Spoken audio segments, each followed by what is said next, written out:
안녕하세요. 매일은 아니지만 자주 듣고 있는 애청자 중 한 명입니다.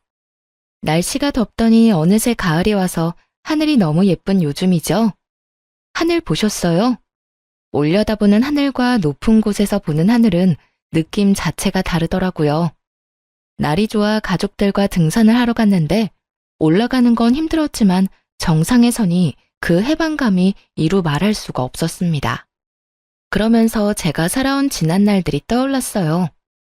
누구에게나 각자만의 힘듦이 있고 사연이 있는 거지만 사람 마음 변하는 건 한순간이더군요. 물론 저도 잘했다고는 할 수 없겠죠. 사람 말은 양쪽 이야기를 다 들어봐야 한다고 하잖아요. 그러니 변호사도 있고 검사도 있는 거고요. 판결을 받고 싶다는 건 아니고 이미 다 지난 일인데 저같이 살아온 또 다른 선택의 기로에 서 계시는 분이 계시다면 같이 들어주시고 공감해 주시면 좋겠습니다. 산을 오르는 것 같았던 제 삶에 대해 이제는 말해도 되겠죠? 제 인생이 그랬어요. 늘 오르막을 오르는 것 같았죠. 그렇다고 막 힘들게 살았던 건 아니었습니다. 저는 이남 일녀 막내로 태어나 유복한 환경은 아니지만 막내 고명딸로 사랑받고 컸습니다. 나이 터울이 좀 있다 보니 오빠들도 부모님도 많이 아껴주셨고요. 잘해도 잘한다, 못해도 잘한다, 그렇게 자랐던 것 같습니다. 다른 오빠 있는 친구들 보면 엄청 싸우고 하던데 저희 집은 안 그랬답니다. 한참 클 나이라 먹고 싶은 것도 하고 싶은 것도 많았을 오빠들은 뭐든 저부터 챙겨줬죠. 덕분에 부모님이 마음 놓고 맞벌이로 일도 다니시고 오빠들은 대학까지 다 갔었고요. 하지만 두 분 벌이로 비싼 등록금을 감당하기엔 벅찼던 것 같아요. 그렇다고 공부 잘하는 오빠들 등록금을 안 내줄 수도 없는 노릇이었죠. 큰오빠는 법대로 진학해서 검사가 되는 목표가 있었고요. 작은 오빠는 아직 꿈은 없었지만 뭐든 열심히 하는 사람이었습니다. 둘 다 공부를 잘하는 건 저희 집에서 당연한 일이었고요. 어느 날 큰오빠가 제대를 해서 복학을 하고 둘째 오빠가 대학교 입학을 앞두고 있던 날이었어요. 엄마의 한숨이 늘어나는 걸 봤습니다. 한숨 쉬다 저랑 눈이 마주치며 웃어주시는데 제가 모를 거라 생각하셨던 것 같습니다. 저도 그땐 이미 고등학교 진학을 어디로 할지 정할 시기라 그만큼 머리가 컸는데도 말이죠.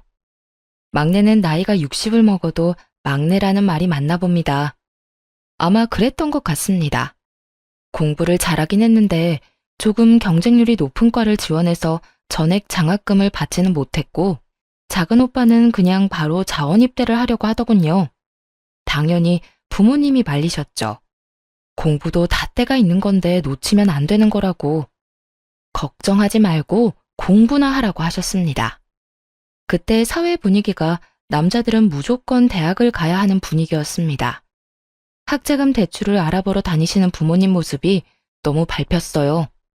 어서 빨리 돈을 벌어 도움을 드리고 싶기도 했죠. 그 뒤 오빠들은 장학금을 놓치지 않고 학교를 다녔습니다. 그럼에도 불구하고 어머니의 한숨이 뇌리에 박혔던 탓일까요? 저는 상고로 진학하기로 결심했습니다. 저도 공부 잘하는 오빠들 덕분에 공부를 못하는 편은 아니었어요. 나름 학교에서도 상위권이라 선생님들은 당연히 제가 인문계로 진학할 거라고 찰떡같이 믿고 계셨고 아마 부모님도 다른 생각은 안 하셨던 것 같아요. 바쁘신 엄마가 처음으로 학교에 오셔야 했는데 항상 일하시느라 운동회도 못 오시던 분이었거든요. 그게 또 선생님에게 안 좋은 소리를 들으셔서 제 마음이 너무 아팠습니다. 어머니, 공부를 잘하는데 왜 상고를 가려고 하는지 모르겠네요. 집안이 많이 어려우세요. 네? 저희 미정이가 상고를요? 네, 무슨 생각으로 저러는 건지 모르지만 요즘은 여자들도 인문계 가야 대학도 가고 하고 싶은 거 하고 살지 않겠습니까? 좀 설득 좀 해봐 주세요. 미정아, 상고는 왜 가려고 그래? 누가 상고 가라고 했어? 엄마, 나 공부 잘하는 거 알잖아. 오빠들 때문에 이 정도 하는 거지. 인문계는 왜 가는 건데? 대학 가려고 가는 거잖아. 난 대학 안 갈 건데 굳이 인문계 갈 필요가 없잖아. 며칠 동안 오빠들부터 아빠까지 저를 설득하려고 애썼지만 제가 한번 고집 피우면 절대 꺾지 않는다는 걸 모두 잘 알고 있었습니다. 그렇게 저는 상고로 진학했고 장학금을 받으며 다녔어요. 성적도 물론 좋았고요. 덕분에 남들보다 빨리 취업 전선에 뛰어들 수 있었는데 내가 목표로 했던 은행은 근처에도 못 갔지만 말입니다. 이것은 참 세상은 인맥으로 돌아간다고 내정받은 건 저였는데 무슨 연줄이 있는 건지 학교 오는 둥 마는 둥 하는 아이가 선발됐다고 하더군요. 그때 좀 힘들었죠. 세상이 다 밉게 보이고 그래도 어쩌겠어요. 바뀌는 건 없더라는 겁니다. 저는 은행 대신 제법 큰 공장 회계과에 들어가게 되었습니다. 은행도 아니고 뭐 힘들게야 하겠냐고 주판만 두드리고 서류 정리만 잘하면 된다고 들었거든요. 주판이 어떻게 생겼는지 내 책상은 어디 있는지 전 계산은커녕 매일매일 청소만 하다 왔어요. 선배들이 자기 빨래까지 가져다 놓은 것도 분말 없이 빨아야 했고요. 그 시절 따뜻한 물이 나오는 건물이 어디 있었나요? 호텔에서나 나왔겠지. 추운 겨울엔 얼어붙은 손을 호호 불면서 빨래를 해야 했습니다. 집안일이라고는 해본 적이 없었던 저는 손빨래가 그렇게 힘이 들었습니다. 요령이 너무 없었던 거죠. 빨래하고 들어오면 손이 얼어 타자를 칠 수가 없어 사무실 일은 더 못했고 그러다 보면 일 느리다고 구박받고 계속 그런 일상의 도돌이표였습니다.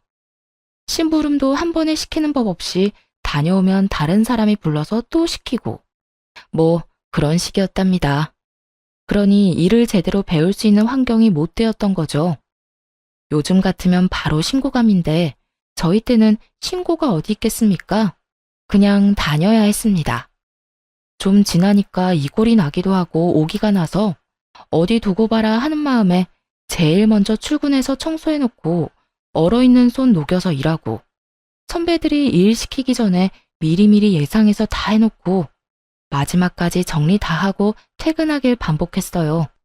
인생의 암흑기를 말하라고 하면 딱 그때라고 말할 수 있을 정도였습니다. 하지만 어둠이 계속되는 법은 없잖아요. 점점 해가 뜨기 시작했습니다. 그러다 보니 서류 업무도 조금씩 저에게 돌아오더라고요. 아시다시피 전 청소보다는 공부 쪽이 체질에 맞는 사람이라 전 제자리를 찾은 사람 마냥 업무 처리를 거침없이 해나갈 수 있었습니다. 언제 또 청소를 빨래를 시킬까 싶어 얼른 업무를 처리해 나갔죠. 물론 배울 것도 많았지만 크게 실수하는 일 없이 빠른 속도로 처리하다 보니 선배들이 너도 나도 할 것 없이 저에게 일을 주더라고요. 어느새 반대로 선배들이 저에게 일을 맡기기 위해 제 일을 덜어주는 상황이 발생하게 되었고 이런 제가 입소문이 난 건지 비서실로 발령이 나는 일이 벌어졌습니다. 이제 입사한 지 얼마 안 된 제가 비서실까지 가는 건 좀 눈치가 보여 처음엔 가지 않겠다고 했습니다. 사실 제가 가도 되는 곳인지도 알 수 없었고 여기보다 더한 곳이라는 소문에 두려웠거든요. 선배들을 다 제치고 이제 막 20살 갓 넘은 제가 비서실이라니 말이 안 된다 생각했습니다. 월급도 처우도 확연히 달랐기 때문에 서로 가려고 하던 자리였습니다. 그런데 정말 발령이 나버린 겁니다. 제 의사와는 상관없이 발령이 나서 묵묵히 책상을 정리하는데 선배들이 다가오더군요. 해코지할까봐 얼마나 놀랐는지 여자들의 시기 질투 원망이 얼마나 무서운지 직접 느껴본 저는 그저 무서움에 떨어야 했습니다. 그런데 아니었어요. 선배들은 진심으로 절 축하해 주셨어요. 미정아, 여기보다 더 힘들 거야. 열심히 해야 해. 우리 얼굴에 먹칠하지 말고. 알았지? 그래. 그래도 너라면 잘할 거야. 힘들 땐 놀러와. 우리가 비서실 애들 욕 다 들어줄게. 밉상 같던 선배들이 격려해주고 축하해주니 눈물이 다 나더군요. 남자들만 우정이 있는 게 아니죠. 여자들 우정도 만만찮아요. 고생 끝에 낙이 온다는 옛말이 틀린 게 하나 없어요. 그동안의 고생은 싹 잊어버리게 되더니 통장에 착착 돈 쌓이는 소리가 들리는 것 같은 나날을 보냈습니다. 중간중간 군대 갔다 온 오빠들 몰래 등록금이나 생활비를 보내주고도 돈 쓸 데가 없던 저는 제법 돈을 모을 수 있었어요. 그쯤 되니 저도 공부를 하고 싶어졌습니다. 어릴 땐 돈만 벌면 된다 싶었는데 사회생활을 하다 보니 그건 또 아니더라고요. 필요한 자격증은 학교 다니면서 땄기 때문에 대학교 졸업장이 가지고 싶었던 거죠. 이곳도 충분히 좋은 곳이었지만 여러 사람들을 만나고 사회생활을 하면서 선배들의 조언도 좀 들리게 되고요. 여자도 좋은 대학 나와야 해. 좋은 대학 아니라도 대학은 나와야 해. 그래야 대접받아. 봐봐, 김대리하고 나하고 입사 동기인데 그때 월급 차이가 얼마나 났는지 알아? 살기 싫더라고. 김대리 타자도 한글 문서 작업도 못하던 놈이란 말이야. 일은 내가 더 많이 하는데. 선배의 말에 역시 대학을 다녀야겠다고 생각했지만 일하면서 공부를 병행하는 건 무척 어려웠습니다. 졸업한 지도 좀 되었으니 기억나는 것도 없었고요. 그래도 직장인들을 받아주는 야간 대학이 있다는 것을 알고 등록을 하고 학교를 다니기 시작했답니다. 그쯤 큰오빠는 사법고시를 패스했고 회사를 다니다가 무슨 시험 준비를 한다던 작은오빠까지 공무원 시험에 합격해 집안의 경사가 계속 이어졌습니다. 동네 플랜카드도 제가 걸어주었습니다. 모두에게 우리 오빠들이 이만큼 잘났다고 자랑하고 싶었죠. 그걸 보며 부모님이 웃으시는 걸 보자 제 마음이 다 편해지더군요. 뭔가 다 이룬 느낌까지 들었습니다. 정작 저 스스로는 이뤄놓은 게 하나 없었는데 말이죠. 그날을 계기로 전 홀가분한 기분으로 다시 직장과 공부를 병행하며 즐거운 나날을 보냈습니다. 가끔 부모님 용돈 드리는 거 외엔 저는 계속 저금을 했어요. 투자 이런 것도 잘 몰라 그냥 무작정 이율 좋은 은행 찾아 적금 넣는 식으로 돈을 모았습니다. 그러다 야간 대학에서 저처럼 뒤늦게 대학 졸업장을 따기 위해 온 남편을 만나 연애라는 걸 하게 되었습니다. 사는 게 바빠 관심 가질 여유가 없어 해본 적 없는 연애를 나이가 제법 차서 하니 모든 게 다 설레고 마냥 좋았죠. 남편도 무슨 사정인 건지 주머니 사정이 좋아 보이지는 않았고 저는 그런 거 신경 쓰지 않았습니다. 야간 대학에서 만났다는 공통점 하나만으로 충분했거든요. 저희는 날이 좋을 때는 공원 데이트, 추울 땐 따뜻한 오뎅 먹어가며 두 손 꼭 잡고 데이트를 즐겼답니다. 그러다 추우면 버스를 탔고요. 지금 생각해보면 무슨 궁상이냐 해도 그때만의 설렘이 있지 않겠어요? 이제는 하라고 해도 못하겠지만요. 그렇게 연애를 제법 오래 하다 주변에서 결혼은 언제 할 거냐는 말을 자주 듣게 되었습니다. 둘 다 그냥 시기가 오면 자연스레 결혼한다고 생각했던 것 같네요. 주변 지인들이 연애는 다른 사람이랑 더 하고 결혼은 나중에 해도 되지 않겠냐고 말리기도 했는데 제가 다른 생각은 잘 못하더라고요. 별 남자 있나 싶고 남편이 지금 저에겐 충분히 좋은 사람이었습니다. 가족들에게 소개를 했던 날 엄마가 조심스레 불러서 물으셨어요. 너무 급하게 정하는 건 아니고? 너 남자 처음 만나서 바로 결혼하는 거 엄마는 좀 별론데 너 선자리도 좀 들어오고 있어. 천천히 연애만 해보는 건 어떠니? 엄마, 내가 이 사람보다 더 좋은 사람을 어디서 만나겠어요? 아니, 네가 어디가 부족해서 그래. 저렇게 짱짱한 오빠가 둘이나 있는데 기죽을 일 없지. 너 회사에서도 능력 인정받고. 그때 엄마도 속물이구나. 약간 실망했어요. 또 오빠들이 잘 나가는 거지 내가 잘 나가는 게 아닌데 그걸 남편과 비교하니 화도 좀 났죠. 당장 제가 시집을 간다고 해도 저희 집 재정 상태가 좋은 건 아니라 해줄 수 있는 것도 없었고요. 저도 받을 생각도 없었지만 이제 막 사회생활하기 시작한 오빠들에게 무슨 돈이 있겠어요? 또 오빠 공부 뒷바라지에 부모님이 가진 것도 뻔히 제가 다 아는데 못된 말로 엄마 속을 좀 후벼 파고 남편과의 결혼을 추진했습니다. 엄마, 나 냉장고라도 하나 사줄 수 있어? 없잖아. 그냥 내가 알아서 갈 테니까 반대만 하지 말아줘. 양가 집안의 양해를 구하고 혼수 예물 아무것도 하지 않았습니다. 그래도 너무 빈손인 건 정말 아닌 것 같아 시부모님 옷 한 벌씩은 해드리라고 남편에게 봉투를 주긴 했습니다. 그게 많이 부족하다고 생각하신 건지 시부모님 얼굴이 썩 나를 반기지는 않으셨어요. 살면서 잘해드리면 되지 싶어 저는 크게 신경 쓰지 않기로 했습니다. 형편에 맞게 살아야 한다는 게 제 생각이었고 남편도 이해해주던 부분이었거든요. 제가 모았던 돈에 신랑 돈 보태서 작은 원룸에서 신혼생활을 시작했습니다. 신랑이 제 말에 잘 따라주는 편이었기 때문에 월급의 70%는 적금을 넣었고 혼자 벌다 둘이서 모으기 시작하니 생각보다 돈이 빨리 불어났습니다. 그런데 고지를 코앞에 두고 저희에게 아이가 생겼어요. 너무 예쁘고 사랑스러워 일 같은 건 생각도 나지 않더라고요. 지금을 놓치면 아이 크는 걸 못 볼 것 같다는 생각에 저는 저축을 조금 미루기로 했습니다. 집에서 아이를 돌보는 게 제 일이라 생각했고 그래서 일을 그만둔 거였죠. 저희 부모님도 소소하게 일을 하고 계셨고 시부모님들도 마찬가지셨어요. 아이를 봐줄 사람이 없었기 때문에 차선책이 없기도 했습니다. 아이가 생기니 저의 집에 대한 열망은 더 커졌어요. 아이가 크면 자기 방은 하나 줘야 하지 않겠나 하는 마음에 더 악착같이 아끼며 어떻게 보면 궁상맞게 살았던 것도 같습니다. 저는 옷이 계절별로 2벌이면 좋겠고요. 옷을 언제 사본지 기억나지 않을 정도였죠.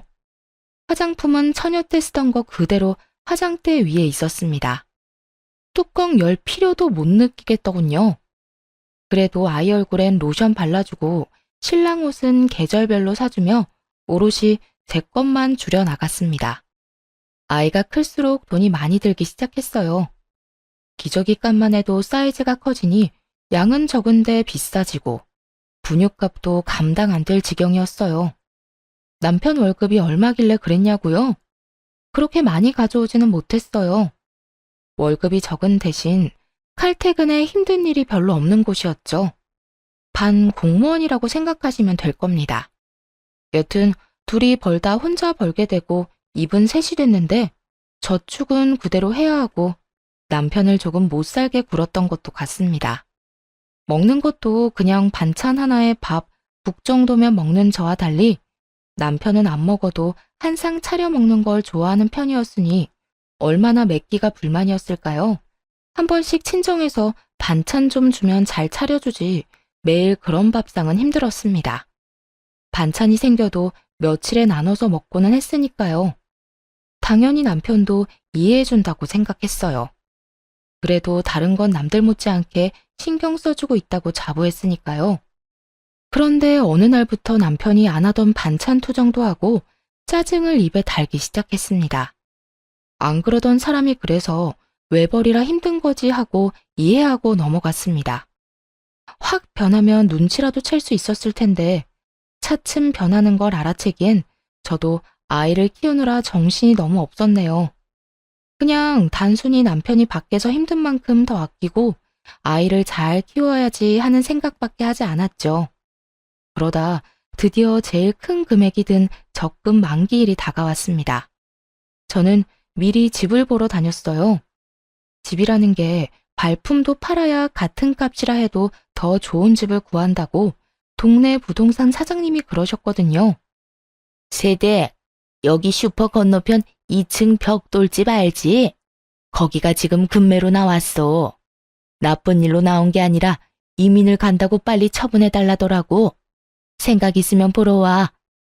여러 군데 집을 보러 다니다가 괜찮은 집이 금매로 나왔다는 연락을 받고 보러 갔더니 정말 마음에 딱 드는 그런 집이었습니다. 그 집을 보는 순간 저는 이미 머릿속으로 인테리어도 끝내고 이사날을 언제로 하면 될까 생각 중이었다니까요. 저녁에 남편이 오기만을 기다렸다가 집 이야기를 꺼내자 남편 반응이 좋지 않았습니다. 집? 집을 꼭 지금 사야 해? 지금 부동산 분위기도 안 좋은데 더 기다렸다가 사도 괜찮지 않을까? 그럼 언제 사? 적금 만기됐고 대출 조금만 받으면 살 수 있는데 금매로 나온 거라 금방 나갈 거란 말이야. 이 가격에 그 집 못 산다고. 됐어. 집은 다음에 사. 부부 회의는 결렬되고 말았습니다. 저희는 싸움 아닌 싸움을 했고 남편은 그 길로 나가더니 들어오지 않았고요. 저는 남편은 차차 설득하면 된다고 생각하고 일단 계약금을 걸기 위해 은행을 찾아갔습니다. 그런데 이게 무슨 일인가요? 만기 통장에서 찾을 수 있는 돈은 없었습니다. 대체 무슨 일이 일어난 건지 처음엔 도통 알 수 없었습니다. 내 명의 통장을 누가 건드릴 수 있다는 말인지, 요즘은 신원 확인도 잘해서 본인 아니면 통장 거래도 안 된다고 알고 있었는데 말이죠. 사모님, 2달 전에 온라인으로 해지 신청하시고 인터넷 뱅킹으로 이체하신 이력이 있으십니다. 모바일 OTP도 받으셨네요. 휴대폰 한번 보세요. 대체 누가 내 휴대폰에 은행 어플을 깔아 해지를 하고 이체를 했다는 건지 멍청하게 그때까지도 전 남편을 의심하지 않았습니다. 그냥 어떻게 그게 가능하지? 라고 바보 같은 생각만 했죠. 저기 이체된 계좌주 명이 땡땡땡입니다. 바로 남편이었죠. 하늘이 무너지는 것 같았습니다. 돈을 떠나서 믿었던 사람에게 배신당한 느낌에 정신을 차릴 수가 없었습니다. 남편은 내가 모를 거라 생각했던 걸까, 내가 그렇게 바보 같았나 싶었습니다. 몰라서 안 한 게 아니라 돈 거래를 할 일이 없어 인터넷 뱅킹도 일부러 깔아두지 않았는데 이게 독이 될 줄이야 누가 알았겠어요. 은행에서 돌아오는 길이 천리말리길 같았습니다. 유치원을 다녀온 아이를 보자 덜컥 눈물부터 나더군요. 자기 방에다 예쁜 침대하고 책상을 갖고 싶어 했는데 엄마가 금방 해줄게, 조금만 기다려 라는 말에 너무 기뻐하던 아이였는데, 아이를 안고 울고 있는데 남편이 들어왔습니다. 저희는 처음으로 아이 앞에서 부부싸움을 했어요. 눈에 불덩이라도 떨어진 건지 아무 생각도 안 나더군요. 당신, 얘기 좀 해. 오늘 적금 찾으러 갔다 왔어. 근데 돈이 없더라? 나 빈 통장만 들고 되돌아왔다고. 1,000만 원도 아니고 억 단위 돈을 어디다 썼어? 왜 말도 없이 뺀 거야?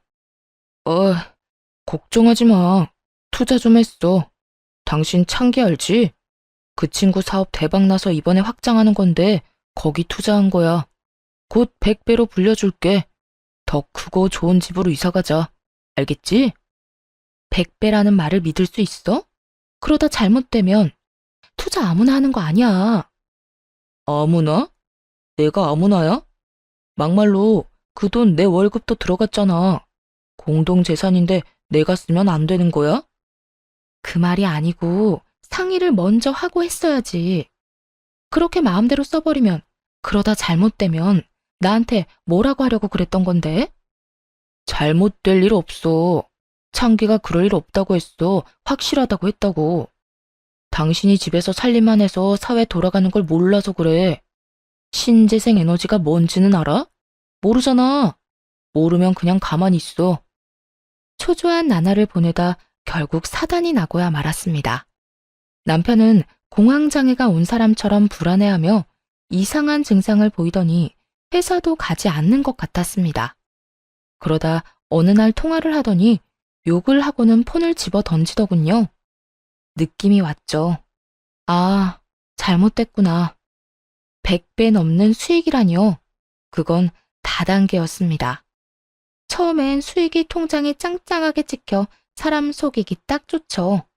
그걸 보고 창기라는 남편 친구가 속아서 시작을 하고 친구를 찰떡같이 믿은 남편은 제대로 알아보지도 않고 투자를 한 거였죠. 공중에서 돈다발이라도 뿌려봤으면 덜 억울했을지도 모릅니다. 한참 오르막을 오르다 정상에 다 왔다 했더니 더 가파른 길이 나타난 겁니다. 아니, 절벽이 나타난 거죠. 남편은 몇 날 며칠 술만 마셨어요. 저러다 급성 간경화로 죽는 건 아닐까 걱정될 정도였습니다.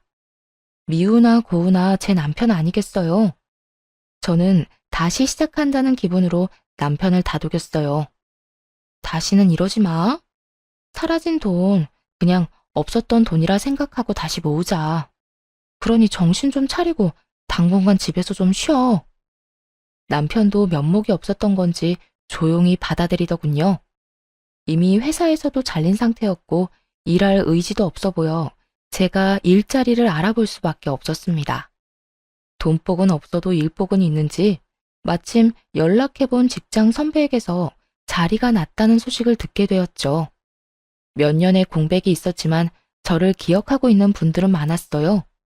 복귀한다고 하니 반겨주셔서 너무 감사했습니다. 그렇게 저는 남편 대신 한 가정의 가장이 되는 길을 택했어요. 남편이 그렇게 되기 전만 해도 성실히 일해온 건 분명한 사실이니까요. 남편에게도 휴가를 주는 거였죠.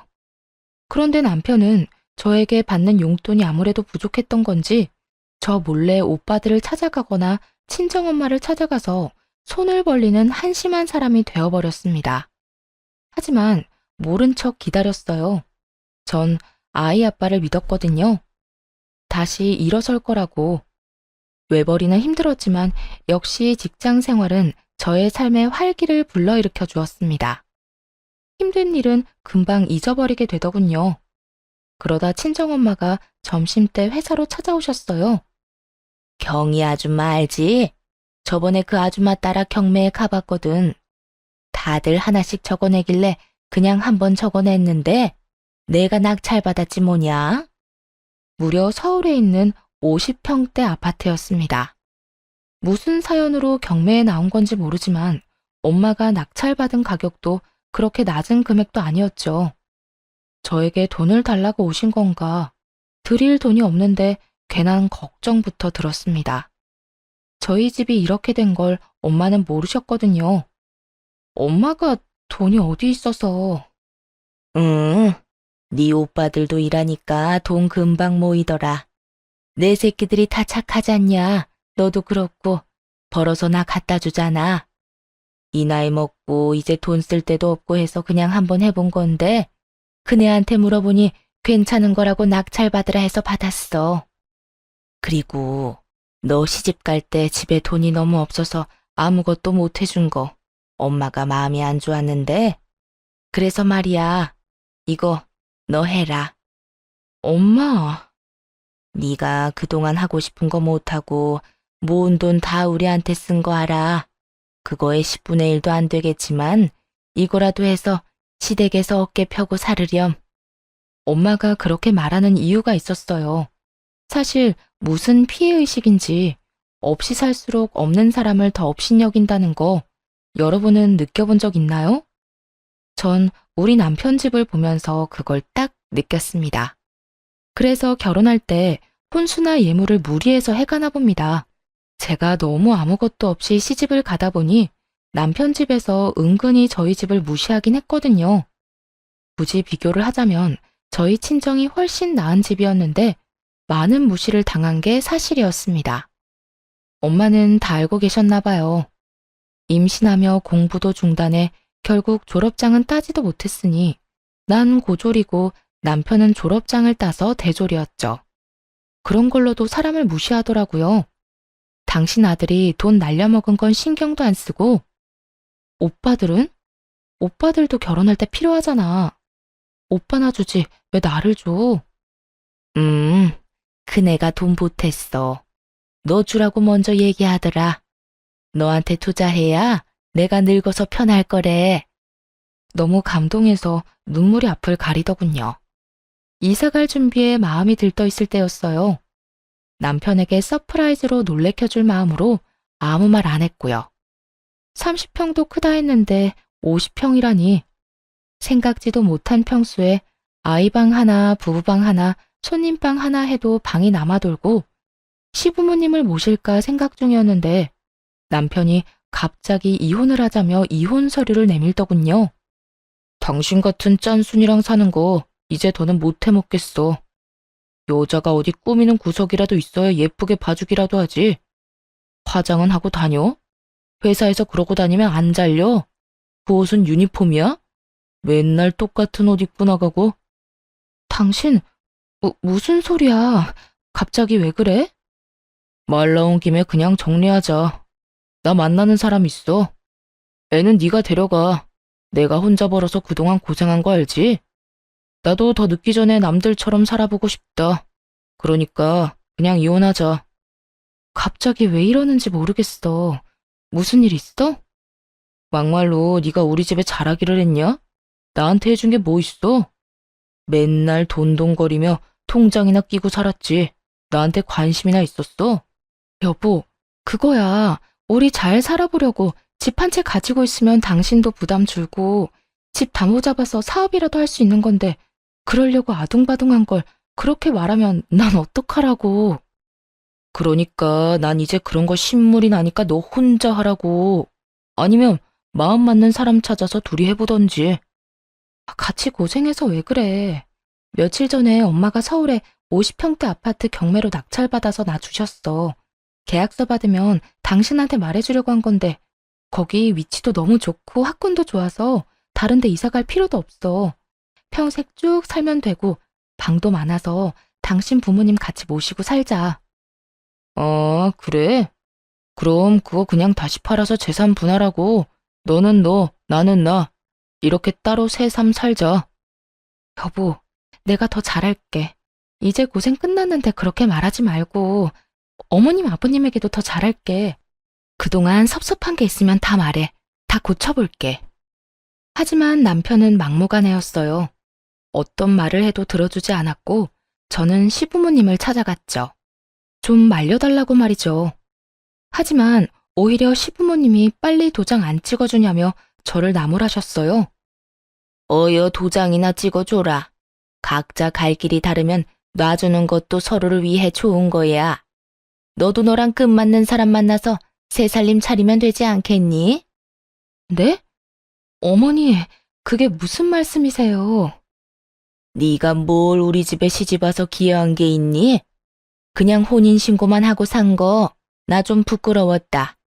내가 축의금 낸 것만 얼만데 그런 거 하나도 못 받고 예물도 없이. 어쨌든 빨리 해주려무나. 어머니, 그 이 진짜 여자 생겨서 그러는 거예요? 믿을 수가 없어요. 바람 핀 건 아니고 그냥 우리 애를 좋다고 쫓아다니는 여자가 하나 있어. 그 여자 집안이 좀 괜찮아 보이긴 하는구나. 제가 뭘 그렇게 잘못한 걸까 한참을 생각했습니다. 막말로 남편의 뭐가 좋다고 집안 좋은 여자가 따른다는 말인지 그것조차 위험하게 들렸습니다. 저는 그렇게 미움받을 짓 한 거 없고 그저 잘 살아보려고 할 수 있는 만큼 잘해드리려 했는데 그게 성에 안 차셨던가 봅니다. 저는 진심으로 슬펐습니다. 수년간의 결혼 생활을 부정당한 기분에 우울하기까지 했어요. 며칠을 이혼을 한 해 못 한 해 실랑이를 하다가 아이는 제가 데려가는 대신 양육비는 줄 수 없다고 하는 말에 또 며칠 실랑이가 이어졌습니다. 양육비를 원하면 자기가 아이를 키울 테니 저더러 양육비를 달라고 하더군요. 저 모습에 어느 엄마가 아이를 맡기겠습니까? 저는 이혼을 해줄 테니 그럼 아이만 데려가겠다고 합의를 했습니다. 결국 여전히 마음을 추스리지 못하고 끌려가듯 법원에 갔습니다. 저는 큰오빠와 함께 남편은 시어머니와 함께였죠. 힘겹게 서류를 제출하는데 남편이 제가 모르는 서류를 하나 더 제출하더군요. 뭐냐고 물으니 당당하게 재산분할 신청서라고 합니다. 재산이라니. 저희는 재산이라고는 아시다시피 남편이 날려먹었던 적금이 다였는데 말이죠. 우리한테 무슨 재산이 있다고 그런 서류를 내? 지금 사는 집 전세금? 그거 반반하면 되는 거 아니야? 굳이 이런 거 낼 필요 없이. 또 50평 아파트 장모가 준 거 있잖아. 그건 왜 빠뜨려? 날 아주 호구로 하는구만. 아니, 그건 엄마가 나한테 준 거지 당신 건 아니잖아. 당황해서 아무 말 못하고 있자 큰오빠가 나서서 증여재산에 대해 차분하게 설명해 주었습니다. 자네 그때 내 동생 데려갈 때 뭐라고 했어? 손에 무릎 묻혀도 마음 많은 보듬고 살겠다고 했잖아. 이게 뭐야? 그리고 증여재산은 재산 분할에 해당이 안 되는 거 모르나? 모르면 변호사한테 물어보던가. 뭐? 그 아파트가 재산 분할에 해당 안 된다고? 나 그거 믿고 너 만나는 애인이랑 그거 팔아서 새 살림 차리라고 한 건데. 뭐야, 엄마. 엄마가 그냥 이혼하면 된다고 했잖아. 나 그럼 돈 한 푼도 못 받는 거야? 아유, 잘 좀 알아보지. 어떡하면 좋니? 너 가게 하나 해주면 새아가한테 아파트는 우리가 해준다고 했는데. 진짜? 엄마가 책임져요. 난 몰라. 잘못되면 다 엄마 탓이야. 지금껏 보고 살아온 사람이 맞는 건지 완전 다른 사람을 보는 것 같았습니다. 무엇에 홀려도 단단히 홀렸던 게 아닐까 했죠. 저런 사람을 남편이라고 받들고 살다니 제 자신이 한심하기 이루 말할 수 없었죠. 순식간에 콩깍지가 벗겨졌는지 정남이가 뚝 떨어졌습니다. 이혼 서류 제출만으로는 이혼이 바로 되지는 않더군요. 이혼되기까지는 꽤 긴 시간이 필요했습니다. 조정기간 이런 것도 필요했고요. 먼저 이혼을 요구한 남편은 아파트가 재산 분할이 안 된다고 하자 말을 바꿨습니다. 하지만 제가 이제 같이 살 마음이 없어진 지 오래였고요. 제가 끝까지 이혼하겠다 하니 갑자기 그럼 아이는 자기가 키우겠다 하더군요. 언제는 나보고 데려가라고 하더니 웃음밖에 안 나왔습니다. 결국 큰오빠의 도움으로 양육권도 제가 받아오고 양육비도 매달 50만 원씩 보내주는 걸로 이혼은 정리가 되었습니다. 엄마가 낙찰받아줬던 아파트는 딸과 둘이 살기엔 넓었기에 친정 부모님과 함께 살기로 했습니다. 저는 덕분에 멈췄던 공부도 다시 시작했고요. 다 엄마가 잘 봐주셔서 가능한 일이었습니다. 참 감사한 일이죠. 그 뒤로 전 남편은 어떻게 됐냐고요? 말도 마세요. 딱 1년 지나고 제가 사는 아파트로 찾아왔는데 1년 만에 보니 감회가 새롭고 그럴 줄 알았는데 지난번에 정남이 떨어진 거에 뭐 더 떨어질 게 있다고 완전히 사람으로 안 보이게 되었습니다. 여보, 우리 다시 합치자. 애도 아빠가 필요하잖아. 나 그 여자랑은 애초에 헤어졌어. 그때 잠깐 꼬셔서 넘어갔던 것뿐이야. 난 자기밖에 없는 거 잘 알잖아. 정말 한심해서 말도 안 나오더라고요. 말을 안 하고 있으니 내가 허락했다는 뜻으로 받아들인 건지 슬금슬금 안으로 들어오려는 거 체인을 딱 걸어 잠그고 소리쳤습니다. 누구신데 남의 집에 와서 이러세요? 잘못 찾아오신 거면 그냥 가시고요. 여보, 왜 이래? 자꾸 헛소리 하시면 경찰에 신고할 거고 아파트 CCTV 영상 따서 입구에 붙여놓을 거예요. 잡상인 출입이 잦으니 조심하라고. 잡상인? 잡상인. 어서 안 꺼져? 당장 꺼지라고. 제가 큰 소리를 내니 처음 보는 모습에 놀라서 달아나는데 신발이 벗겨져도 모르고 열심히 도망가는 모습이라니 혼자 봐서 아쉬울 정도였답니다. 그렇게 쪽을 당했으니 다시는 오지 않을 거라 생각했는데 방심했던 게 있었습니다. 딸아이 학교를 찾아간 거였어요. 이제는 초등학생이 된 딸은 아무래도 아빠를 보니 좋았나 봅니다. 딸이 처음 보는 인형을 집으로 들고 들어와 물으니 아빠가 줬다고 말하는 거 있죠? 이 사람이 아이를 꼬시려고 작정을 했구나 싶었죠. 저는 바로 큰오빠에게 사정을 얘기하고 접근 금지 신청을 부탁했어요. 딸에게도 아빠를 보면 따라가면 안 된다고 신신당부했고요. 이대로는 안 되겠다 싶어 고민을 하다 전 남편의 부모님을 찾아갔어요. 다시는 보고 싶지 않은 사람들이지만 결판을 지어야겠다고 생각했죠. 전 시부모는 작은 테이블 몇 개 놓고 동네 치킨집을 하고 있었는데 제가 간 날 딱 봐도 고등학생으로 보이는 아이들에게 술을 팔고 있었습니다. 핸드폰 동영상 줌 기능을 활용해 증거 영상을 깔끔하게 찍어 전 시모에게 내밀었죠. 이 친구들 학생인 거 알고 술 파시는 거죠? 이거 제가 시청에 넣으면 영업정지 당하는 건 아실 테니까 긴 말 안 할게요. 딸아이 근처에 얼씬도 하지 말라고 해주세요. 아니면 사람 심어서 계속 사진 찍어서 신고할 테니까. 아니야. 저 청년들 학교 안 다녀.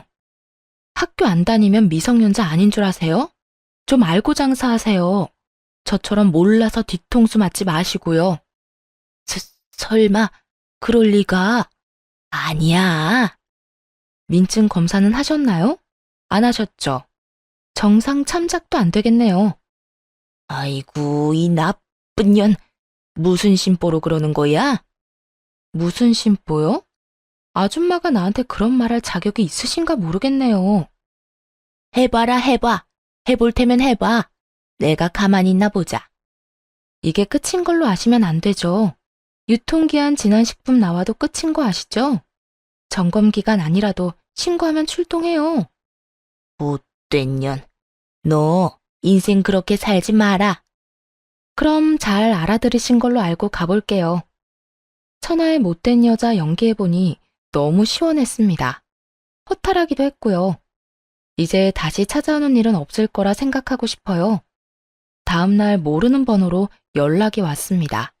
바로 전 남편이었습니다.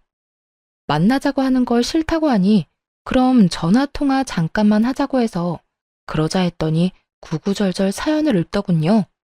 전 귓등으로도 듣지 않았어요. 전 같이 사는 동안 함께 잘 살아보고자 최선을 다했고 최선을 다한 결과가 배신이었으니 그럴만하다고 생각했습니다. 그러니 전혀 아쉬운 게 없었죠. 진짜 다시 기회 줄 수는 없는 거야? 나 당신하고 열심히 살았잖아. 우리 딸은 나 보고 싶어 하잖아. 딸만큼은 만나게 해줘야지. 내가 이혼할 때 당신이 나보고 키우라고 해서 딸한테 아빠는 자식 같은 거 안 키운다고 했다고 다 말했어. 그러니 신경 쓰지 마. 그럼 우리 엄마 가게 신고하지 말아줘. 부탁이야. 당신 하라는 대로 할 테니까. 나 분명히 말했는데? 당신이 또 찾아오면 시청이든 경찰서든 신고할 테니까 각오하시라고.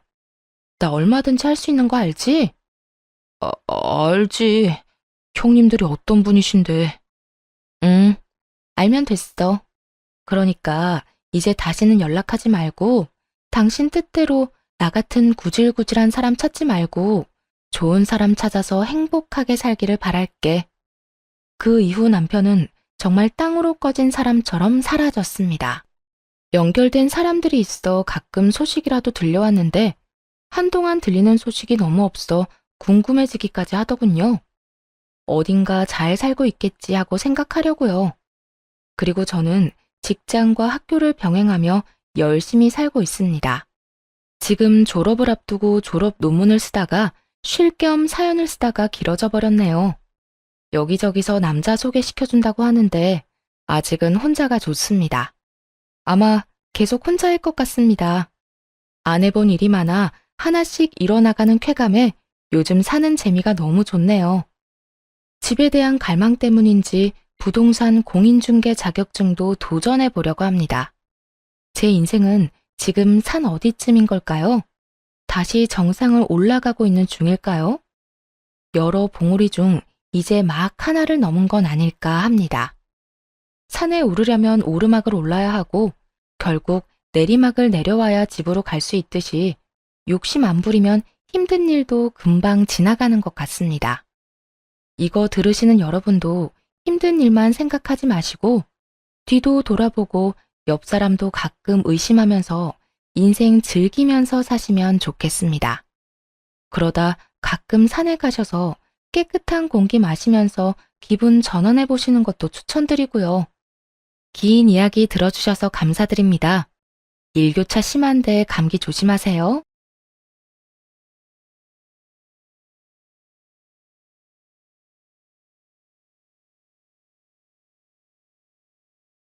안녕하세요. 여러 사연 들으면서 저도 언젠가는 이야기할 소재가 있을까 싶었는데 얼마 전 돈 욕심에 눈이 먼 형님 덕분에 평범치 않은 사건이 생겨 이렇게 사연을 보내보게 되었어요. 당시에는 심각하기도 하고 걱정도 되었는데 지금에 와서 보니 어처구니 없기도 하고 큰일이 아니구나 하는 생각이 드네요. 저는 30대 후반 전업주부인데요. 결혼 생활을 해보니 남편과의 관계도 중요하지만 시댁과 사이가 틀어지거나 좋지 않은 집안들도 주변에 흔하게 보이더라고요. 그래서 결혼 초반에 걱정을 많이 했는데 걱정할 필요가 없게 만들어준 사람이 지금의 남편이에요. 신랑은 별 볼 일 없는 평범한 회사원이지만 막둥이로 사랑을 많이 받고 자라서인지 애교도 많고 저희 가정뿐 아니라 양가 가족들을 잘 챙기는 덕분에 저도 시댁에 적응을 잘할 수 있었어요. 더군다나 시어머님도 저를 많이 아껴주셔서 저도 시어머님을 친정엄마처럼 사랑하고 존경하게 되었어요. 시댁에 딸이 없어서인지 지금도 친딸과 엄마처럼 집에 자주 찾아뵙고 데이트도 많이 하고 있답니다. 또 대화가 많이 없는 친정도 저와 신랑이 있으면 웃음꽃이 끊이지 않을 정도로 신랑은 집안에 없어서는 안 될 고마운 존재가 되었답니다. 남편과 이런 결혼 생활을 하는 것이 제게는 더욱 꿈만 같은데요. 왜냐하면 제가 어릴 때 저희 집은 사정이 여의치 않아서 부모님은 서울로 돈을 벌러 가시고 저와 언니는 큰엄마 댁에 맡겨져 눈칫밥을 먹고 자랐어야 했기 때문이에요. 저희는 엄마 아빠의 사랑이 가장 필요한 나이에 관심과 사랑을 받지 못하고 바쁜 부모님의 뒷모습만 보며 일찍 철이 들었어야 했어요. 나이에 맞는 모습보다는 늘 어른스러운 척하며 지냈던 날들이 많았던 것 같아요. 큰엄마는 가뜩이나 삶이 힘들고 팍팍한 상황에서 저와 언니까지 맡게 되어 힘에 부치셨던 것 같아요. 그래서 저희 밥상에는 항상 콩자반이나 김 정도만 내어주시고 고기 반찬이나 계란말이 같은 음식은 자기 식구들에게만 몰래 내어주셨어요. 어린 마음에 그게 어찌나 서러웠던지 빨리 어른이 되어서 큰엄마 댁을 벗어나고 싶었어요. 사촌 언니도 저희를 밖에서 만나면 남을 보듯 무시했고 한 번은 거지자매 지나간다 라고 뒤에서 욕하는 것도 들었어요. 어린 마음에 했던 행동이었겠지만 그때를 생각하면 아직도 수치스러운 기분이 들어요. 저희는 화장실을 쓰는 것이나 잠자는 것까지 눈치가 많이 보였는데요. 큰엄마네 식구들이 화장실을 다 쓰고 난 뒤에 저희가 화장실을 쓰거나 등교하는 날은 무조건 새벽에 일어나 가장 먼저 조용히 씻고 나왔어야 했어요. 한 번은 추운 겨울이었는데 난방비를 아끼려 큰엄마네 가족들은 내복에 두툼한 이불을 온갖 방한용품들을 구비하셨는데 저희는 여름에 사용하던 이불을 그대로 써야 했어요. 어린 마음에 어찌나 서럽고 슬프던지 둘이 꼭 붙어 울면서 잠에 들었어야 했고요. 겨울 이불은 비싸니까 저희 자매에게는 줄 수 없으니 있는 이불을 덮으라고 하시더라고요. 지금 와서 생각해보면 어린 아이들에게 너무하셨던 것 같아요. 그렇게 고등학생이 되어 겨우 서울에 자리 잡으신 부모님과 함께 지낼 수 있게 되었지만 내 식구가 살 집과 생활비를 감당하기에는 빠듯하기는 마찬가지였어요. 그래도 큰엄마네 집을 떠나 부모님과 함께 살 수 있게 되어 저희는 너무너무 기뻤어요. 대학에 진학한 후 안 해본 알바가 없을 정도로 끊임없이 알바를 했어야 근근히 학자금을 마련할 수 있었고 가족들이 다 일을 했기 때문에 어릴 때부터 성인이 되어서까지 가족끼리 편하게 밥 한 끼 먹는 일이 거의 없었어요. 미래에 제 가정을 이루게 되면 가족들과 시간을 많이 보내고 사랑이 넘치는 가정을 꾸리는 것이 꿈이 되었어요. 그래서 저는 경제적인 뒷받침이 될 수 있도록 더 열심히 일하고 악착같이 돈을 모았어요. 그러던 중 친구의 소개로 남편을 만나게 되었는데 온갖 고생하며 서럽게 자란 저와는 달리 남편은 누가 봐도 사랑을 많이 받고 자란 막내 아들 티가 났어요. 저랑은 다른 세계의 사람 같던 남편에게 끌려 연애를 시작했고 남편도 생활력이 강하고 싹싹한 제 모습이 마음에 들었다고 하더라고요. 그렇게 약 4년이란 시간 동안 남편과 연애를 했고 연애 기간 동안 누구보다 사랑받는 여자가 될 수 있게 해주었어요. 그리고 한결같이 저와의 시간도 가족들과의 시간도 소중하게 여기는 남편의 가정적인 모습을 보게 되었는데요. 만약 이 사람과 가정을 꾸린다면 내가 꿈꾸던 가정을 이룰 수 있겠다는 확신이 들어 4년 연애 끝에 결혼을 결심하게 되었어요. 그렇게 결혼을 결심한 뒤 우연히 남편을 소개해줬던 친구를 통해 남편의 집안이 제가 생각한 것보다 훨씬 부유하다는 것을 알게 되었어요. 사실 괜찮은 정도라고는 알았지만 경제력으로 동네에서는 꽤나 유명한 모양이었어요. 그에 반해 저희 집은 그때까지도 살림이 여의치 않아 저의 결혼식까지 부담스럽게 생각하셨어요. 혼수나 예단을 그때 당시에는 지금처럼 생략하는 분위기가 아니었기 때문에 부모님도 걱정이 되셨나 봐요. 엄마는 가난한 집 때문에 딸이 무시당할까봐 많은 걱정을 하셨고, 솔직히 저도 그 부분이 걱정이 되더라고요. 드라마에서 나오는 부유한 집 자식과 가난한 집 자식의 결혼이 떠오르면서 저를 반대하시거나 핍박하시면 어떻게 하나 하는 막연한 두려움이 들었어요.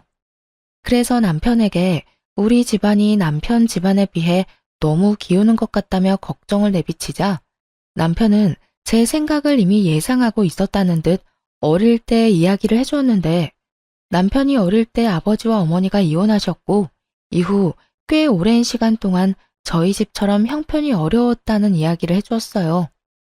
대령아, 우리 엄마도 우리 때문에 고생 많이 하셨는데 내가 고등학생 때까지만 해도 우리 셋이 바퀴벌레 나오는 단칸방에 살았었어. 옷 말릴 곳도 없어서 빨래를 해도 옷에서 쾌쾌한 냄새가 나더라. 그래서 학교 다닐 때 거지라고 많이 놀림받았었어. 지금은 어머니 덕분에 집이 많이 나아진 거지. 우리 집 얼마 전까지도 힘들었다니까. 그리고 누구보다 혜령이 입장 잘 이해해 주실 분이 우리 엄마니까 괜찮을 거야. 오빠도 중간에서 잘할게. 고마워. 나도 오빠를 믿는데 그래도 내가 괜히 위축되는 건 어쩔 수 없나 봐. 그래, 맞아. 충분히 그렇게 생각할 수 있어. 우리 집도 똑같았다니까. 만약 내가 혜령이 입장이었어도 똑같았을 거야. 너무 걱정하지 말고. 문제가 생기면 서로 의지하면서 해결해 나갈 수 있을 거야. 이제는 혼자가 아니라 둘이잖아. 남편은 어머님이 고생하신 일들에 수확을 거둬서 괜찮은 살림이 되었지만 예전엔 저희 집안과 다를 것이 없었다고 이야기해주며 문제가 생기면 함께 이겨나가자고 약속하면서 불안한 저를 다독여 주었어요. 그리고 결혼하겠다는 말씀을 드릴 때 어머님께 저희 집 사정을 넌지시 말씀드렸고 본인도 그런 시절이 있으셨다며 공감이 된다고 우리가 결혼하게 되면 제가 힘들지 않게끔 배려하겠다는 이야기를 들었어요. 비록 남편에게 건너들은 말이었지만 이렇게 남편을 번듯하게 사랑이 넘치게 키워주신 것을 생각하면 시어머님도 분명 좋은 분일 거라는 생각에 저는 부담을 많이 내려놓을 수 있었어요. 이후 실제로 저희 둘이 재정적으로 힘든 부분은 시댁에서 조용히 도와주셨기 때문에 양가 집안의 분란 없이 무사히 결혼식을 마치게 되었는데요. 결혼식을 준비하는 과정을 통해서도 저는 시댁을 많이 신뢰할 수 있게 되었어요. 그렇게 결혼 후 첫 명절이 찾아왔고 긴장되는 마음으로 저는 시댁으로 향했어요. 남편은 걱정 말고 자기만 믿으라고 해주었지만 시댁 식구들을 정식으로 뵙는 것은 처음이라는 생각에 몸이 굳어 남편의 시덥지 않은 농담에도 웃음이 나질 않았어요.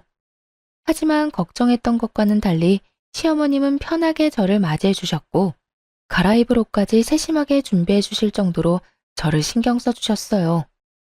애령아, 처음이라 긴장이 많이 되지? 이거 입으렴.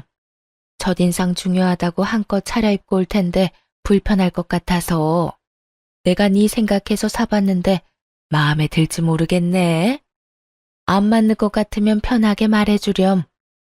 감사합니다, 어머님. 아유, 우리 집이 남자들 뿐이라 늘 삭막했는데 네가 오니 집안이 훤한 것 같네. 긴장하지 말고 편하게 즐거운 명절 보내자꾸나. 시어머님의 따뜻하고 다정한 말씀에 한결 마음이 편안해졌고 먼저 도착해 있던 아주버님도 남편과 투닥투닥 장난을 치시며 분위기를 많이 풀어주셨어요. 남편의 유하고 착한 성격이 어머님을 참 많이 닮았다는 생각이 들더라고요. 본격적인 명절 준비를 하기 위해 시어머님과 함께 장을 보고 돌아오던 길에 형님을 만나게 되었는데요. 유하고 동글동글한 아주버님 인상과는 달리 형님은 마른 체격에 미간 사이에 깊은 주름까지 있어 겉으로 봤을 때 굉장히 까칠해 보이셨어요. 계속 인상을 쓰고 계셨는데 그래서인지 인상이 더 안 좋게 보였어요. 아니나 다를까. 형님은 짐을 들고 있는 저희를 본체만 채 무심하게 인사를 하고 혼자 빠르게 집으로 들어가더라고요. 어른이 짐을 들고 계시는데도 무심하게 지나치는 형님을 보고 당황한 저는 시어머님 눈치를 살폈지만 어머님은 크게 개의치 않으신 듯 보였어요. 그리고 명절 준비를 하는 내내 어머님과 제가 고생하는 동안 형님은 일손을 돕는 일 없이 방에만 들어가 있었고 여기저기 바쁘게 통화하는 소리만 들렸어요.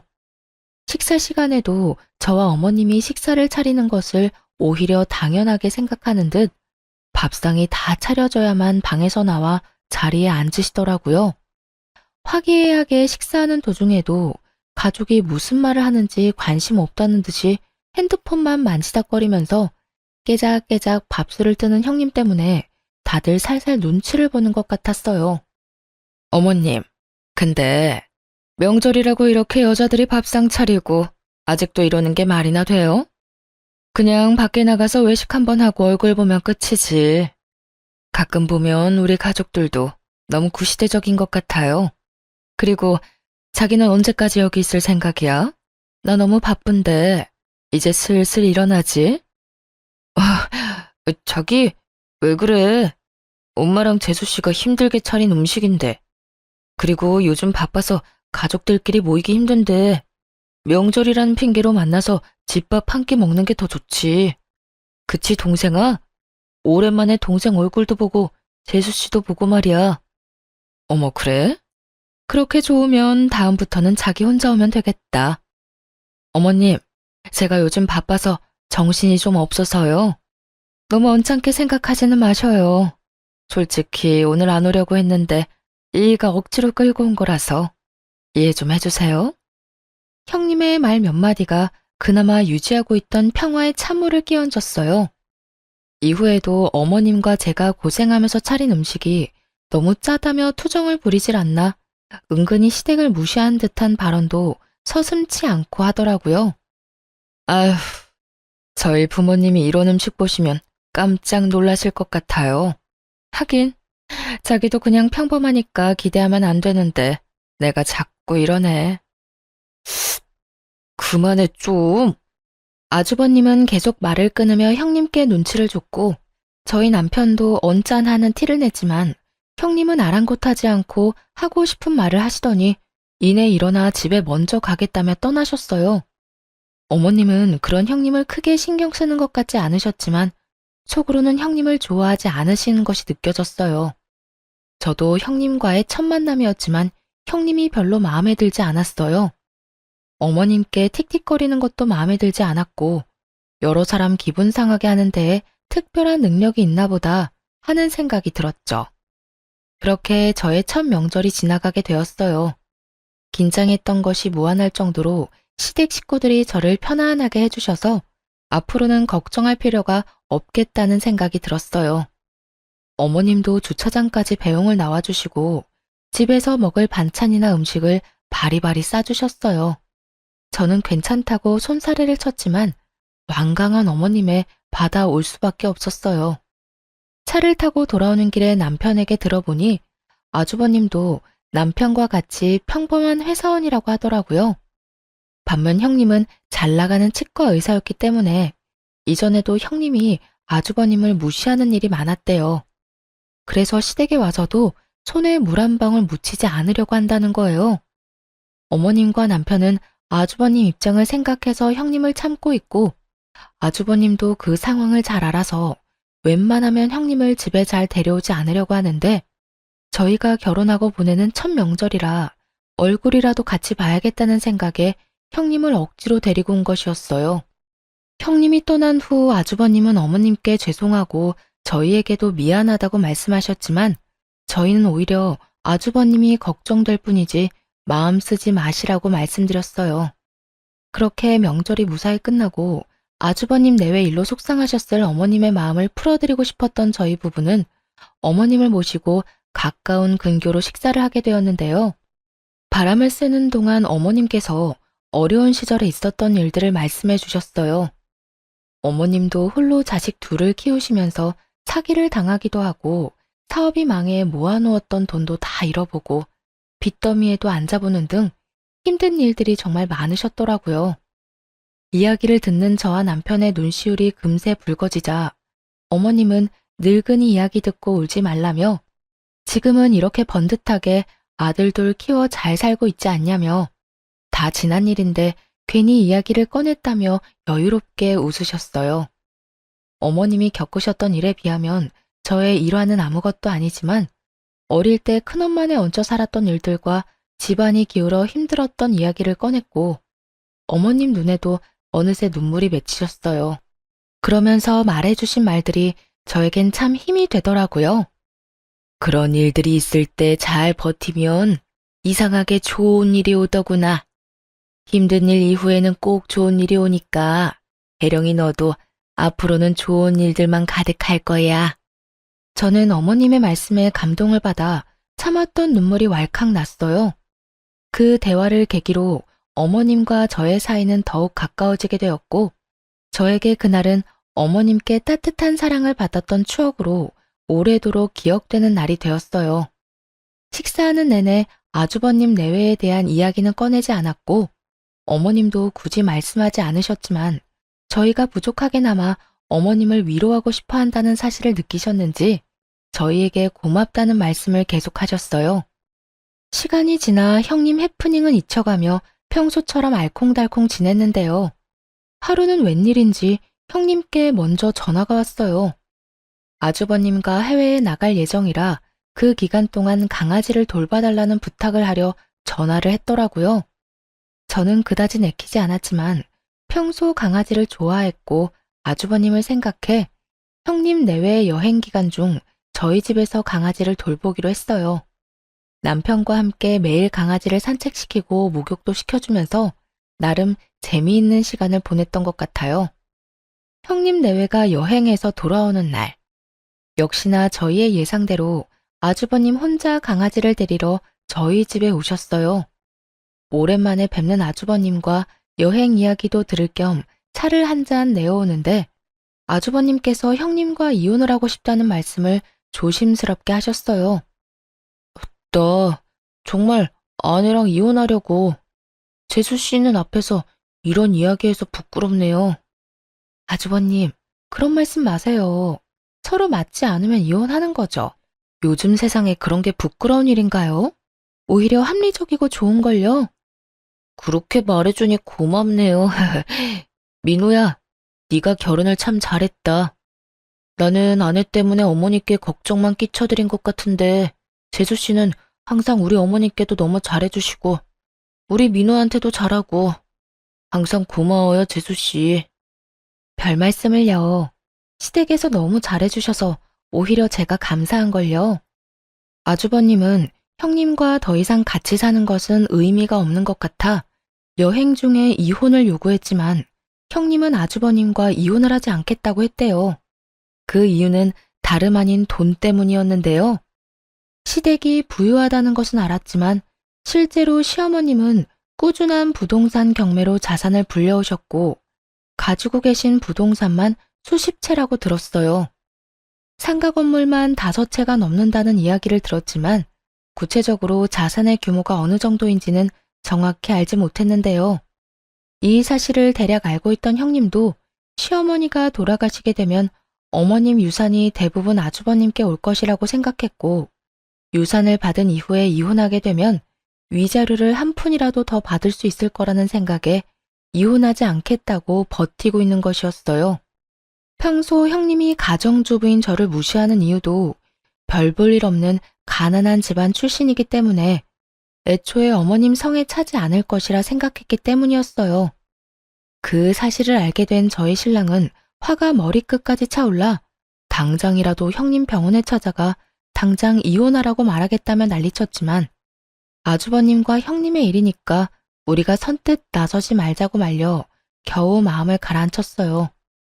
결혼한 지 1년 정도 되어갈 즈음 감사하게도 저희에게 아이가 생겨 사이가 더 돈독해졌지만 아주버님 내외는 사이가 더 나빠져 아예 따로 살고 계신다는 이야기를 듣게 되었어요. 출산을 하고 얼마 지나지 않았을 때 친정엄마가 유방암 판정을 받으셨다는 연락을 받게 되었어요. 아이가 태어난 지 얼마 되지 않았던 상황이었고 가뜩이나 외벌이라 넉넉지 않았던 저희 살림에 수술비를 감당하는 것은 무리였어요. 수술비뿐 아니라 엄마 병원도 제대로 찾아가기 힘든 상황이었기에 가슴이 턱턱 막혔어요. 저는 무직자 대출이라도 받아보려고 아이를 돌보면서도 여기저기 알아보았지만 갓 태어난 아이를 돌보는 일도 벅차 너무 막막했어요. 평소와 달리 걱정 어린 제 얼굴을 보게 된 남편은 저에게도 아이 말고도 다른 일이 있다는 것을 금세 알아차렸고 남편의 설득 끝에 엄마가 유방암 판정을 받았다는 이야기를 털어놓게 되었어요. 사실 우리 엄마 유방암이래. 나 너무 걱정돼. 나이도 있으시고 혹시나 수술 잘못되면 어떡하지? 우리 집 수술비랑 치료비 감당할 상황이 안 될 텐데 우리도 별이 때문에 돈 많이 써서 요즘 많이 빠듯하잖아. 그래서 아기 보면서도 걱정이 돼서 자꾸 눈물이 나. 바로 말 못해서 미안해. 여보한테 짐이 될까봐 말하기 어려웠어. 지금도 혼자 버느라 힘들어하는데 이런 일까지. 네가 뭐가 미안해. 내가 더 많이 못 벌어와서 미안하지. 우리 살림도 혜령이 덕분에 아껴서 잘 살고 있고 너랑 별이가 나한테 와줘서 너무 행복한데 정작 힘들 때 몰라줘서 미안해. 이제 같이 방법을 찾아보자. 우리 결혼할 때 기억나지? 둘이 같이 의지하면서 해결해 나가기로 했던 거. 기억나.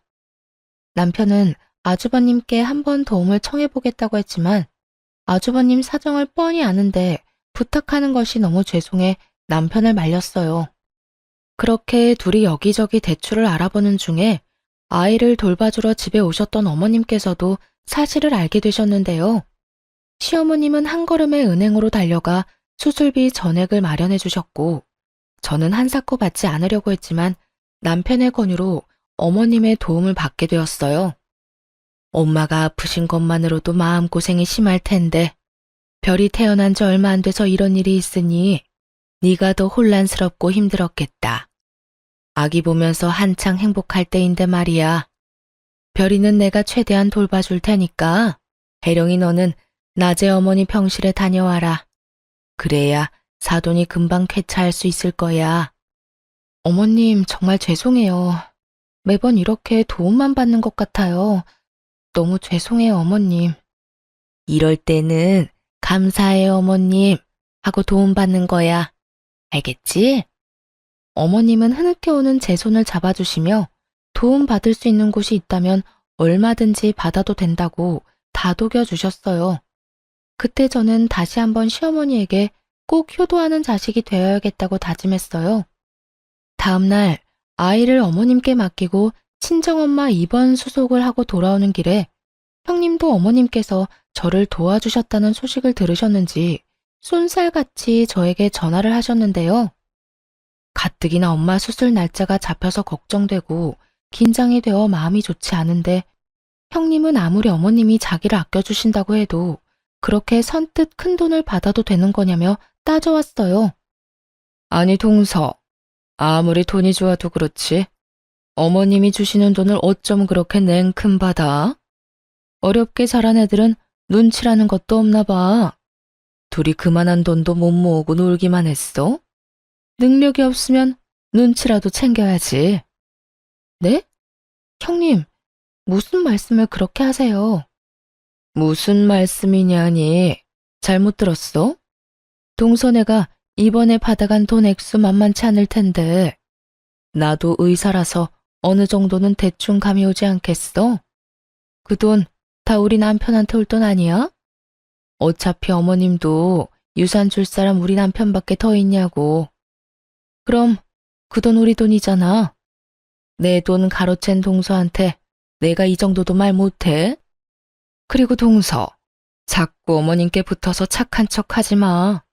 아주 그냥 찰싹 붙어서 어머님, 어머님. 아주 여우가 따로 없더라. 어이가 없어서. 그럴 시간에 나가서 정당하게 돈을 벌지 그래. 어머님이 이번엔 불쌍해서 도와주신 거니까 다음에 또 손 벌릴 궁리하지 말라는 말이야. 알았어? 그리고 이번에 돈을 받았다고 해서 어머님 유산이 저희 부부에게 갈 거라고 착각하지 말라고 하더라고요. 형님의 말도 안 되는 억지와 폭언에 저는 너무 어이가 없었어요. 계속 듣다 보니 아무리 손윗 사람이라도 선을 넘었다는 것은 말해줘야겠다는 생각이 들어 한마디 했습니다. 형님은 상도덕도 없어요? 엄마가 암 판정을 받아서 힘든 사람한테 이런 식으로 얘기하는 게 개념 있는 행동인 것 같아요. 그러거나 말거나 형님은 자신의 돈을 뺏겼다는 생각에 분했는지 도리어 윽박을 지르더군요. 뭐? 개념? 동서 말이 심하네. 아니, 따지고 보면 내 말 맞잖아. 어머님이 불쌍해서 준 돈. 그걸 넙죽 받아먹은 동서도 수준 알만한데 뭘. 하긴, 없이 살면 그런 큰 돈에 눈 돌아갈 수도 있지. 그런데 어머님이 동서한테 그런 큰 돈을 내준다고 해서 동서 팔자가 바뀔 거라는 착각은 하지 마. 내가 입 아프게 말 안 해도 어차피 그 유산은 장남이 가져가게 될 거야. 그러니까 허튼데 욕심 부리지 말고 그 시간에 장남인 우리 남편한테 조금이라도 더 잘 보이는 게 낫지. 안 그래? 저는 황당하고 힘에 부쳐 형님 전화를 뚝 끊어버렸어요. 그리고 집에 도착해 남편과 어머님을 만났는데 곧바로 서러움에 눈물이 터져 나왔어요. 혜룡아, 무슨 일이야? 장모님 병이 갑자기 더 심각해지신 거야? 아니, 그게 아니라 제가 말을 잇지 못할 정도로 울자 어머님은 따뜻한 물을 가져와 주셨고 물을 마신 뒤 제가 진정될 때까지 꼭 안아주셨어요. 덕분에 한 차례 진정이 된 저는 형님이 제게 했던 말들을 쭉 이야기했고 남편도 어머님도 화가 나 얼굴이 붉게 달아올랐어요. 참다 못한 남편이 형님께 직접 전화해 똑같이 따지겠다는 것을 어머님이 말리셨어요. 그런 생각까지 하고 있는 줄 생각도 못했구나. 그저 말만 이쁘게 못하는 아이인 줄 알았더니 돈 욕심이 하늘을 찌르는구나. 이런 아이인 줄 알았으면 애초에 결혼 허락도 안 시켰을 게다. 이럴 게 아니라 첫째한테 말해야겠어. 얼른 이혼하면 좋겠다고. 위자료가 얼마가 들던 이혼은 무조건 밀어붙여야겠어. 이후 아주버님도 형님의 만행으로 오만정이 떨어져 더 강하게 이혼을 요구하기 시작하셨다고 들었어요. 형님이 저에게 사과하리라고 기대조차 하지 않았는데요. 역시나 사람은 안 변한다고 제가 남편과 아주버님을 깨워 자기만 나쁜 년으로 만든다며 시어머님께 제 욕을 한 바가지 했다고 하더라고요.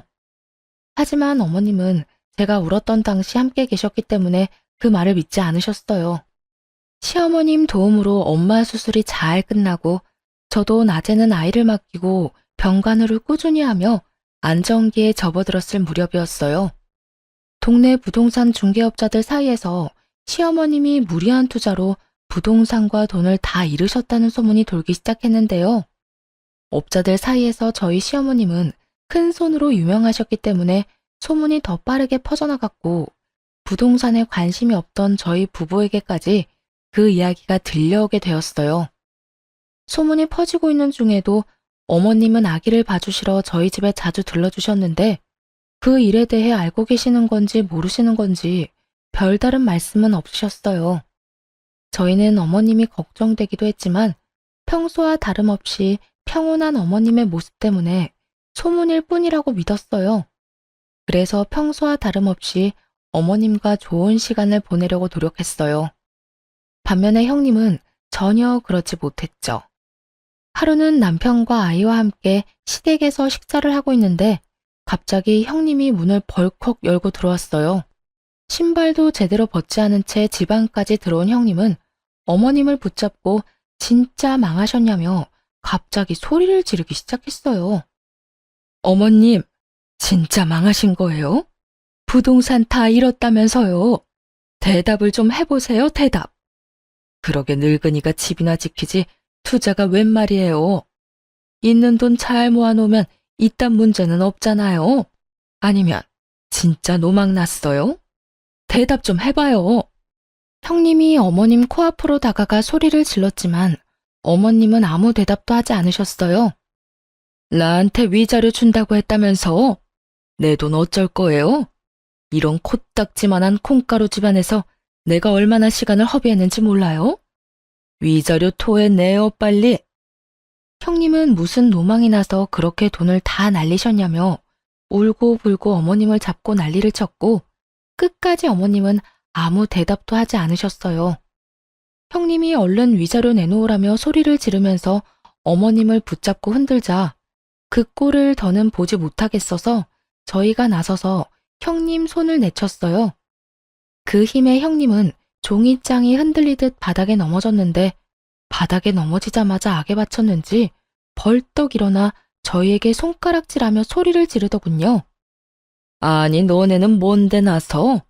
그래 너는 이 순간만 바래왔지? 어머님이 망하든 말든 상관없이 나한테 복수하고 싶었지. 지금 이 순간에도 그렇게 잘 보이고 싶어?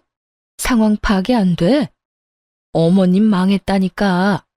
너네가 그토록 바라던 돈 한 푼도 없으시다고. 그만하세요, 형님. 언제 한번 어머님 모시고 제대로 된 식사라도 한 적 있어요? 형님 배 채울 생각만 하다가 계획대로 안 되니까 어디로 와서 행패해요? 설사 어머님이 망하셨다고 해도 사랑하는 가족이고 집안의 어른이세요. 이런 식으로 와서 울고불고 난리치는 게 맞아요? 의사라면서요. 많이 배웠다면서요. 이게 많이 배운 사람이 할 행동이에요. 너 이게 뭐라고? 말 다 했어? 보자 하니까 무식한 게 끝도 없이 기어오르네. 네 위치를 알고 말해. 너도 지금 윗사람한테 대드는 거 아니야? 아, 지금 또 기회다 하고 여우짓 하는 거지? 어머님한테 그렇게 잘 보이고 싶어? 그러려고 여기서 나올 때까지 기다렸니? 여우는 무슨 그런 식으로 사람 이상하게 만들면 좋아요? 그리고 어머님 돈이 왜 형님 돈이에요? 어머님이 산전수전 다 겪으시면서 힘들게 모아온 돈이에요. 형님이야말로 어머님에 대해 아무것도 모르고 우리 집안에 아무 공헌도 안 해놓고 그 돈이 형님 돈이라고 우기는 게 그게 바로 거짓심보 아니에요? 도대체 뭘 안다고 소리를 질러요? 어른 앞에서 악지르고 떼쓰고 나이 먹고 부끄러운 줄 아세요? 자꾸 저보고 무식하다고 하시는데 진짜 무식한 건 형님이에요. 뭐라고? 너 지금 나이 먹고 부끄러운 줄 알라고? 무식하다고? 말 다 했어? 말 다 했냐고? 그러든 말든 너가 무슨 상관인데 난리야? 그만하시고 저도 형님처럼 막무가내로 나가기 전에 당장 이 집에서 나가요. 내가 여기서 왜 나가? 씨. 늘 조용하고 소극적이던 제가 강하게 나오자 당황한 형님이 머뭇거렸고 그러던 찰나 남편이 나서서 형님을 집 밖으로 끌어내 쫓아버렸어요. 형님은 끌려가면서도 소리를 버럭버럭 지르고 안간힘을 썼지만 워낙 마른 몸짓이라 남편이 손쉽게 끌고 나가더라고요. 그 모습이 너무 볼품없어 꽤 우스꽝스럽기도 했어요. 이후에도 씩씩대며 흥분하는 저희 부부를 오히려 어머님께서 담담하게 진정시키셨어요. 어머님은 아주버님이 괜히 속만 끓일 테니 형님이 왔었다는 것을 알리지 말라고 하셨지만 저희는 아주버님도 아셔야 문제를 해결하실 수 있다고 어머님을 설득해 아주버님께 있었던 상황을 알려드렸어요. 아주버님은 그 길로 이혼 소송에 들어가셨고 오히려 위자료를 받고 이혼을 하시게 되었는데요.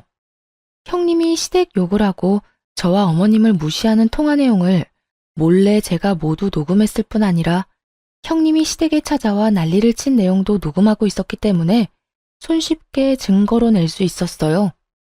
그리고 더욱 가관이었던 것은 형님이 아주버님 몰래 바람을 피며 다른 곳에 살림을 차려놓았던 사실인데요. 저희 부부가 초대를 받아 갔던 지인의 아파트 주차장에서 형님이 다른 남자와 팔짱을 끼고 들어가는 것을 보게 된 것이었어요. 저희는 형님이 바람을 핀다는 것을 직감했고 아주버님이 위자료를 주고 헤어질 게 아니라 위자료를 받고 이혼해야 한다고 생각했어요. 그 뒤로 지인에게 자초지종을 설명하고 형님이 보일 때마다 몰래 사진을 찍어달라고 부탁했어요.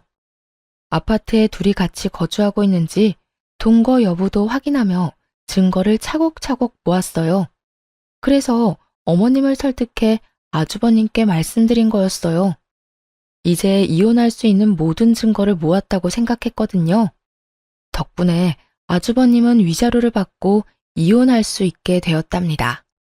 결국 위자료 한 푼 받지 못하고 도리어 돈을 주고 이혼하게 된 형님은 이후에도 시댁에 여러 번 찾아와 행패를 부렸는데요. 그때마다 저희 부부와 아주버님이 어머님과 함께 지내며 속 시원하게 형님을 내쫓았어요. 그 당시에는 거의 시댁에 똘똘 뭉쳐 함께 지냈던 것 같아요. 어머님을 지키는 보디가드가 된 것 같아 한편으로는 재미있기도 했어요. 어머님은 그때도 형님을 크게 개의치 않으셨는데 온갖 고생을 다 겪으셨던 어머님께는 형님 사건은 그저 작은 사건 중 하나였던 것 같아요. 하지만 아이도 돌아가며 돌봐주셨기 때문에 저도 조금은 편안했고 이렇게 가족이 한데 모여 지냈던 경험이 거의 없다 보니 새롭고 행복하기도 했어요.